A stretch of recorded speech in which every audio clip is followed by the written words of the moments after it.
ముఖ్యంగా BRS party KTR Harish Rao గారు BJP party కొత్త బిచ్చగానికే పొద్దెరగదని కొత్తగా పోస్ట్ వచ్చి మరి ఆయన ఏం లాబీ చేసి ఢిల్లీలో బీజేపీ వాళ్ళని పట్టుకొని ఆయన కంటే సీనియర్లు చాలా మంది రాజాసింగ్ లాంటి వాళ్ళు ఉన్నాక కూడా ఈయనకు ప్రతిపక్ష నాయకుడు హోదా అసెంబ్లీలో ఇచ్చిరో మనకు తెలియదు. ఎందుకంటే 100 కోట్లు 200 కోట్లు తీసుకుపోయి ట్రాన్స్ఫర్ చేసి పోస్టులు తెచ్చుకోవడం అనేది కొద్దిగా బాగా అనుభవం ఉన్న వ్యక్తిగా కనిపిస్తుండు మా మహేశ్వర్ రెడ్డి అన్న.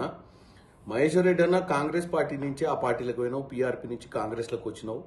ఇప్పుడు అనవసరంగా వాళ్ళ దృష్టిని ఆకర్షించనికే భారతదేశంలో తెలంగాణ నుంచి మహేశ్వర్ రెడ్డి అనే మహానాయకుడిని గుర్తించాలని బీజేపీ వాళ్ళు అనుకోవాలని ఏది పడితే అది మాట్లాడి ఉత్తమ్ కుమార్ రెడ్డి అన్న లాంటి వ్యక్తిని యూ ట్యాక్స్ అని చెప్పి, తర్వాత పౌర సరఫరాలలో నీకేమన్నా పనుందా ఉత్తమనతో చెప్పు, అంతే తప్ప ప్రతి విషయాన్ని భూతద్దంలో పెట్టి ప్రజల్ని కన్ఫ్యూజ్ చేస్తూ కాంగ్రెస్ పార్టీ అధికారంలోకి వచ్చినప్పటి నుంచి సెక్రటేరియట్లో కూర్చొని 24 గంటలు పనిచేస్తున్న మంత్రులలో ఉత్తమన్న ఒక ఆయన. గత ప్రభుత్వాలు చేసినటువంటి పౌర సరఫరాలకు సంబంధించినటువంటి ఈ ఒడ్లు కొనుగోళ్లల్లో ఎంత అవకతవకలు జరిగినాయో బీఆర్ఎస్లో మనకు తెలుసు. దాన్ని చక్కదిద్దే ప్రయత్నంలో ఈరోజు అత్యధికంగా కొన్నటువంటి పరిస్థితి ఉంది ఒడ్లు. ఈరోజు మీరు ప్రతిదాన్ని కన్ఫ్యూజ్ చేస్తూ యూ ట్యాక్స్ అని చెప్పి ఢిల్లీలో సీఎం పోస్టుకు ట్రై చేస్తుండని చెప్పి అసలు ఎందుకు రోజు మీడియా వాళ్ళు కనపడంగానే మీకేదో ఉత్సాహం వస్తున్నట్టు అనిపిస్తుంది. సో బీజేపీ నాయకుడు ముఖ్యంగా మహేశ్వర్ రెడ్డి గారు ఏది మాట్లాడినా కానీ మనం ప్రజలకు ప్రూవ్ చేయాల్సిన అవసరం ఉంటుంది. ఈ 4 రోజులు మాట్లాడి ఫేమస్ కావడం గొప్ప కాదు. మాట్లాడిన ప్రతి మాటను ప్రూవ్ చేయాల్సిన అవసరం ఉంటుంది. మాట్లాడే ముందు నీకు ఒక కీలకమైన పదవి ఇచ్చారు బీజేపీ వాళ్ళు, చాలా సంతోషం.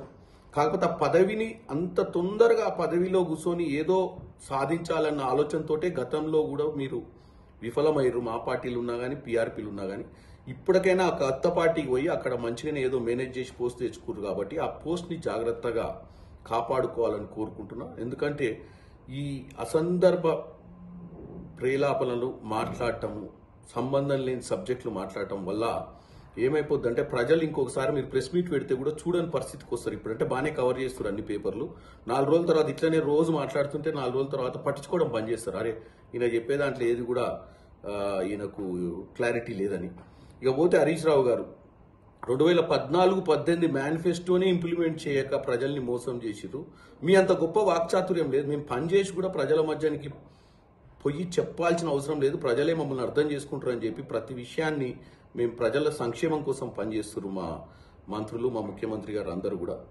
500 బోనస్ అనేది కానీ 6 పథకాలు అనేది కానీ క్లిస్టల్ క్లియర్గా మేము ప్రజలకు మంచి చేయాలి, ఇచ్చినటువంటి గ్యారంటీలన్నీ ఫుల్ఫిల్ చేయాలన్న ఉద్దేశంతో ముందుకు పోతున్నాం. మేము రానున్న రోజులల్లో ప్రభుత్వము రాష్ట్రము మీరు చేసిన అప్పుల నుంచి బయటికి తీసుకురావని కొన్ని కార్యాచరణ తీస్తారు. వాటన్నిటి తప్పు అర్థాలు పెడర్థాలు తీసి ప్రజలకు మీరు విషబీజాలు నాటే ప్రయత్నం చేస్తున్నారు. ఆల్రెడీ ఇప్పుడు పార్లమెంట్లో 0, రేపు రానున్న లోకల్ బాడీలో కూడా 0. ఇవి తట్టుకోలేక మీకు అదృష్టవశాత్తు 2004లో కాంగ్రెస్ అలయన్స్లో మంత్రి అయ్యి ఎమ్మెల్యే కాకనే మంత్రి అయిన హరీష్ రావుకి ఇప్పటి మటుకు పవర్ లేకుండా ఉండలేడు. బట్ 2004 నుంచి కూడా కంటిన్యూ పవర్ని ఎంజాయ్ చేసినటువంటి హరీష్ రావు గారికి పవర్ లేక 150 రోజులలో నిద్ర పడతలేదు. నిద్ర పట్టక ఏం మాట్లాడుతుండో తెలుస్తలేదు. మీది కూడా ఏమైందంటే కొన్ని రోజుల తర్వాత మొరిగే కుక్కలు కరవ అని తెరుస్తాయి. మీరు కూడా ఇట్లా మొరిగితే కొన్ని రోజుల తర్వాత ప్రజలకు అర్థమైద్ది. మీకు మొరిగి లాస్ట్కి ఏమైందంటే మీరు నిజంగానే ఎప్పుడన్నా మంచి నాయకత్వంతో మంచి ఆలోచనతో చెప్తామన్నా నమ్మలేని పరిస్థితికి ప్రజల్ని తీసుకొచ్చేటట్టు ముఖ్యమంత్రి రేవంత్ రెడ్డి గారు గతంలోనే చెప్పారు, మంచి అపోజిషన్ ఉంది మీది, ఒక 6 నెలలు ఓపిక పట్టండి, 1 సంవత్సరం ఓపిక పట్టండి, సంవత్సరం తర్వాత ప్రజల ముందుకు వచ్చి మా పాలన మీద మాట్లాడండి. అరే నిద్రనే పడతలేదు.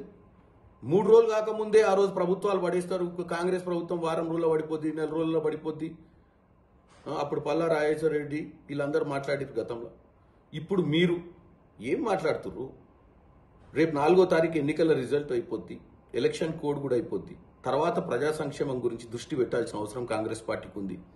మీరు ఒక మంచి అపోజిషన్ పాత్రలో మీరు కేటీఆర్ గారు హరీష్ రావు గారు, అలాగే బీజేపీ నాయకులు మహేశ్వర్ రెడ్డి గారు, ఇంకా కిషన్ రెడ్డి గారు, ఎవరైనా సరే మంచి అపోజిషన్ రోల్ ప్లే చేసి ఒక రోల్ మోడల్గా ఉండి తెలంగాణ తెచ్చుకున్న 10 ఏళ్ళు ఆగమైపోయినాం. ఇప్పటికైనా మా ప్రభుత్వాన్ని మంచి చేసినప్పుడు సమర్థిస్తూ తప్పు చేసినప్పుడు ఎండగట్టే విధానంగా ముందుకు పోవాలని కోరుకుంటున్నాను. తెలంగాణ ప్రజలు ఇప్పటికే విసిగిపోయుర్రు. ఈ తప్పుడు ప్రచారాలతోటి మంచి ఏందో చెడేందో తెలియని పరిస్థితికి వాళ్ళని తీసుకురాకండి. ప్రజలు కూడా వినొద్దని కోరుకుంటున్నా. మా మీద నమ్మకం ఉంచండి. మాకు కొంచెం సమయం ఇచ్చి 6 నెలల సంవత్సరంలో మేము అన్నింటినీ కూడా నెరవేర్చే ప్రయత్నం చేస్తామని తెలియజేస్తున్నాం.